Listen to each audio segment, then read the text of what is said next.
Welcome back to Beautiful Work, Beautiful Life. This is your place for all things inner work. We are here to help you create your beautiful life, to dream about your beautiful life, and to encourage you to go create your beautiful life. We really know that. We know from watching our people around us, our clients, that when you create a beautiful life, the world gets more beautiful. So we're inviting you to the table and to our circle. Come and do that. And Laurel, how are you today? I'm well today. How are you? I'm doing well. We have an interesting topic today for our listeners to do a little pondering on, and we're going to ponder together today on this topic, which is the good and bad of group thinking as we wrap up our Mindset Month. I'm so excited about this. And I'm just wondering, Hmm. did the two of us make a group?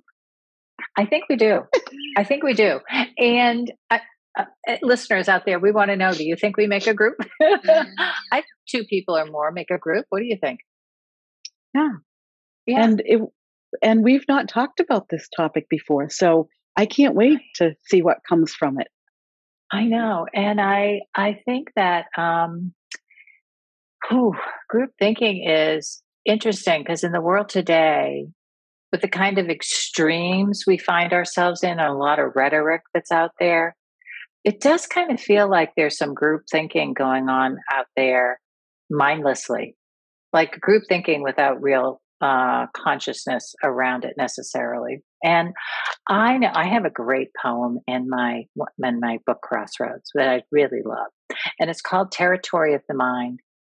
And it came up for me. The idea came up for me when I was thinking about this idea, where I really want to keep my mind as protected as I can from, uh, just mindless thinking or mindless rhetoric or mindless chatter that's going on out there, and particularly stuff that feels like it brings me down and makes me feel really negative or really heavy. And I can be challenged, but I don't want something that just comes in and it feels like it's just literally in the poem, I think, saying throwing dirt on my walls or dirt on my floor. I feel like I need to protect the territory of my own mind. Yeah. So interesting because I think that that's a safe, healthy way to think. Mhm. But as we do that, we miss out on opportunities to broaden our own mind, our perspective. Mhm. Right. And Yep. so, Yes. I'm going to give the example of a CEO day that sometimes I do with three other business owners, right? Women that own their own business. We all work almost as solopreneurs. I love these days because everyone brings something that they're working on to the table, and the other three just take it and run with it. Mm. And being able to show up and trust that someone else's perspective is going to open my eyes to the beautiful things, Yeah. right? Right. That is such a beautiful experience. And it's still a group thinking, Yes. right? Yes. It's the Yeah. energy of a group that feeds the magic that happens. Yet sometimes, I might be in a place where I don't feel like the group thinking is creating any magic and I want to close my mind to it. Yeah. So I don't know Right. what the answer is, but how can we do both? Right. And how can we be present to, allowing, right, ideas and thoughts and opinions to just be ideas and thoughts and opinions, and then ours are too. And where do we resonate together? Where do we differ? And allow an opportunity to just explore, right, the thinking that's there, rather than feeling like I have to agree or disagree, right? To be in one group or the other, but to just begin to do that curiosity thing that we talk about so much here. Yeah. The curiosity and Mm. back to the four agreements, not taking anything personally. Mm-hmm. Yeah. Do you have to do something with that information and opinions? Or Right. can you just be, a impartial observer and let Let it bring information to you and not have to decide to do anything with it. Yeah, yeah. So I think the example you gave was so great in terms of, um, group thinking. It was like, it's almost like an invitation in the experience that you're talking about is an invitation for all thoughts are accepted here. And we don't have to all think alike, but in the group we're focusing on this particular thing, and we're just sharing our ideas and thoughts and opinions of it all. Yeah. And so that's probably the positive experience of a group thinking. Yeah. Yeah, as you were saying it in that way, describing it in that way, I was Mm. thinking about, you know, being out to dinner with a group and sharing one dessert. And Mm. everybody has their opinion of the one bite that they take. Yeah. Yeah. And nobody takes it personally. Yeah. And no one has to agree with each other, right? Hmm. Hmm. And so there are ways that we participate in group thinking in a very positive way. Yeah, yeah. I think when it starts to go maybe to the bad side is when we feel like we have pressure to adhere to thinking, and we aren't allowed the individual opportunity to make a decision about that, right? And that pressure, especially if the pressure comes from internally. I mean, it's one thing when it comes externally. That's one level of sort of oppression, but to self oppress, and thinking we have to adhere to the group thinking, Yes. or we have to groom ourselves to start thinking in alignment with the group is when I think we lose our, I don't know, it's like losing one of the flowers out there that, could add some color to the bouquet that we wouldn't otherwise have. Yes. And Yeah. I think it does it begins to infringe upon what we perceive to be our freedom, our authority, our values, Mhm. right? We know Mhm. when we're in a group setting and the conversation is a direct conflict with my values or our values, it's hard because you want to defend your values, right? You want to Mhm. uphold kind of what's important for you. And likewise, I think the opposite happens. Sometimes I can show up in a group and I really want to convince them that my way of thinking is the better way, Yeah. right? Yeah. And so it's not just being on the receiving end. I mean, Mhm. I have a million examples in my family, talk about planning a family vacation. There's 5 of us now, and we are all lobbying for our preferred option. Um, right? Yeah. Yeah. It's not comfortable to be in that Yeah. situation and have to defend myself. Um, Mhm. Mhm. Yeah. It's a good skill. I think, if you have safe places where you could do that and you can learn. I mean, I think that's kind of like learning the skill of debate, right? Is, well, how do I see this as worthy, valuable, and why? And what's my reasoning behind that, or my yes. data, my information, and so it's being able to become an influencer, to learn some of that, which can be hard if you're an introvert or you're a shy type, right? It's hard. It's not necessarily easy to just put your thoughts right out there.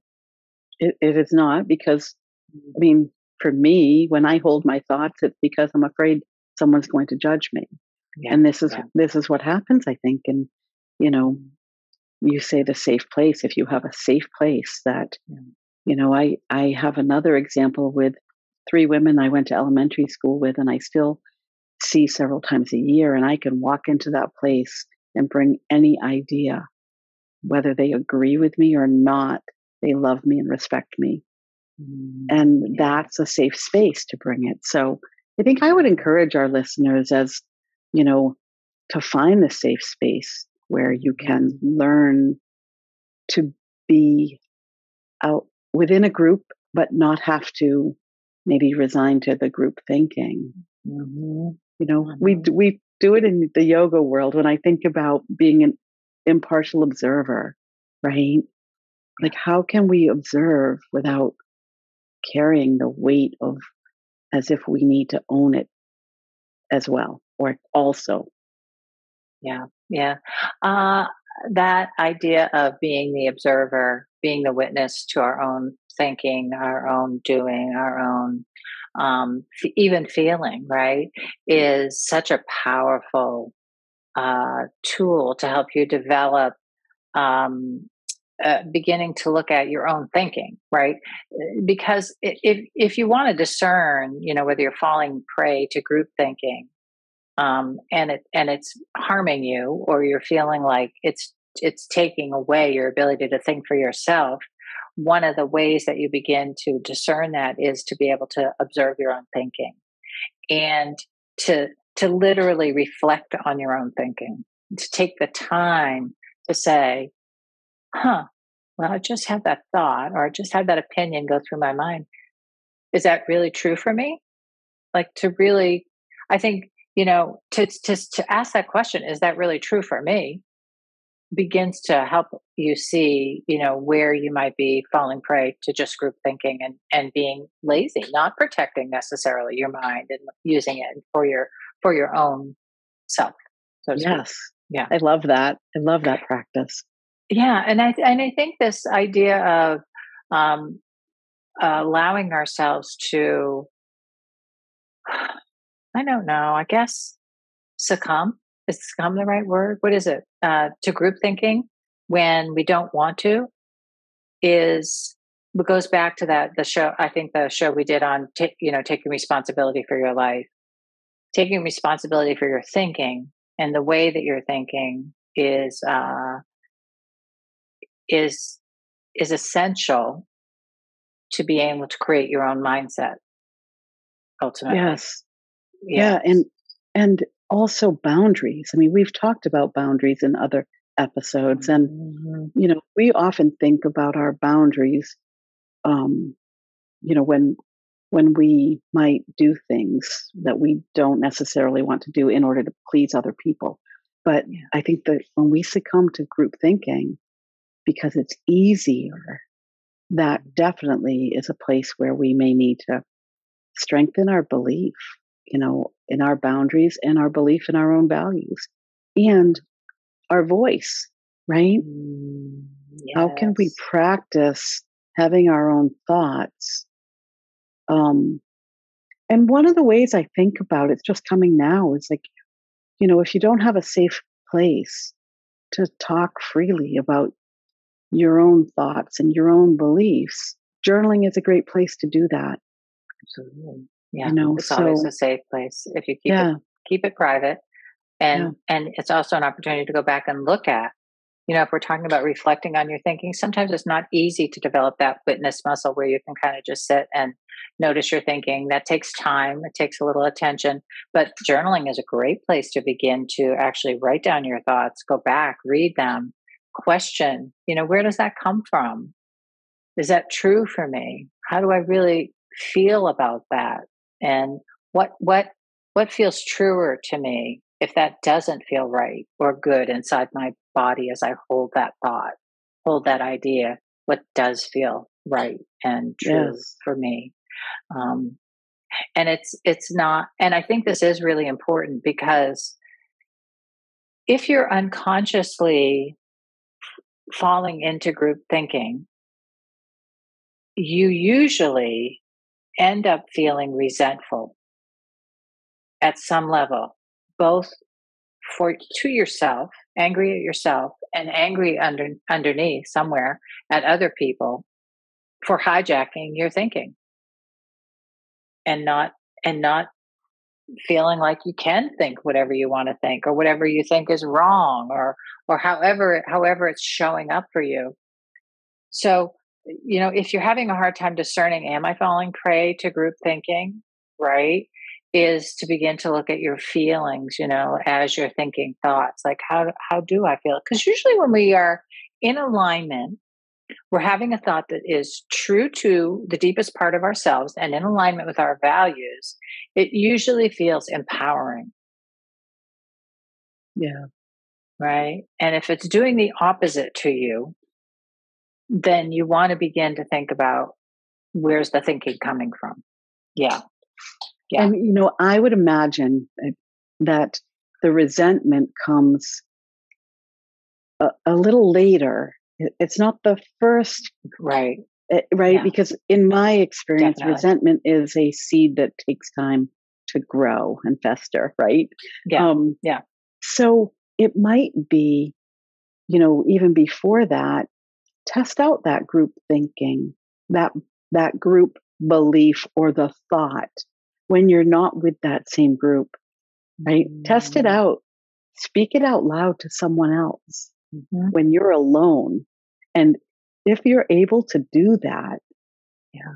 it- you know, I mean, often when I try to convey something that I have been led to believe is true, even though it doesn't align with my true self, it's Mm-hmm. not easy for me to stand in my, alone Yeah. and Right. repeat that thought, Mm-hmm. Mm-hmm. Yeah. you Yeah. know? And Right. so It's not me, empowering, right? If you don't no, feel powerful in that, you feel embarrassed, yes. weak, scared, Or, whatever. Yeah. or I don't even dare to speak it out loud, right? Mm-hmm. And Mm-hmm. so it is the speaking it out loud without the group there to back you up that might be a real test. Yeah. Yeah. I think, it's kind of like, let's say you held the belief that you think women are more efficient than men in many areas of life. And you grew up in a household of men only, except maybe your mom. And maybe your mom wasn't really very efficient, but you are. And so, to be able to claim that you believe that could be a really difficult place to do that, because the thinking might not necessarily align. Other people might not believe what you're saying, right? And so, to be able to find a place where you can actually say it aloud. First of all, to like, okay, but why do you think that? Where are you getting that information, or where is that? How is that showing up for you in your life? Is such an interesting exploration, and then to have a place where you can say, wow, I just that's my observation. That's what I see, and that's how I've experienced myself in a whole household of men, or whatever. Like that. It may not be everybody's truth, but that's my truth, and I'm okay with it, right? And to be able to say that feels empowering, Yes. freeing, liberating. And if we never have opportunities to use our voice freely, even if it's counter to what others around us believe, that's where we begin to lose our own unique voice sometimes, and to recover that is such an important part of our ability to do this inner work we're talking about, and create the kind of life that you will feel like you want to show up for every day and experience and enjoy. So finding our voice, recovering our own unique voice away from group thinking is so critical to the work that we're talking about. Beautiful work, beautiful life. Yeah. Yes. It really is. Yeah. Yes. Yeah. So interesting topic to explore. We could probably stay on and talk a little bit longer, Laura, but we're going to keep this one short and sweet today. And we're going to invite our listeners to leave in the comments here. We would love to know your thoughts on group thinking. Where do you think you are with that, and also what do you struggle with when you're looking around in the world around group thinking today? Because I think the more articulate we can be on this topic, and the more ideas that we can invite in, is a beautiful place to begin to. Um, as we allow others thinking, it's almost like it begins to give us permission Yes. to maybe hear the things that we've suppressed or oppressed, or haven't allowed ourselves to really think fully out Yes. loud. Yeah. Yeah. And I'd love to hear from our listeners. Do they have a place that they can practice, observing and listening to all kinds of ideas, the diversity thinking, right? Or diversity within a group that leads to good Mm. conversation and learning and growing and curiosity. Do our listeners have those places? I hope that they do. I hope so too. And if they don't, we'd love to invite them to come and do some work with us, because Mm, we know how that can be a total game changer in terms of being able to feel like you're strengthening your inner self, getting connected to your authentic voice and your your ability to like really step forth and create what you want to create in the world, and to have that space is so important. Yeah. It reminds me of our group last summer and the way that you've Mm, led group coaching for years. But within our book circle last summer was an amazing place where women could bring what was on their mind, what they were working on in a yeah, in a judgment-free zone, right? yeah, yeah, Just to be heard and seen. Oh, yeah. what a great So good, experience. Yeah. so good. Well, Laurel, Well, okay, another Laurel, we day. wrapping up. I know, and we're wrapping up our mindset month. This was really fun. I hope that our listeners feel inspired to really take a look and take some time to reflect on their mindset and how to develop a sense of more um, influence over their own thinking, and more an ability to really raise the bar on being able to think the thoughts they want to think, because I Mm, think that that's so empowering and so cool. Yeah. it really is. Well, thank you. I'll see you Thank again. you. I'll see you next time. Bye for now. Bye. Bye, listeners.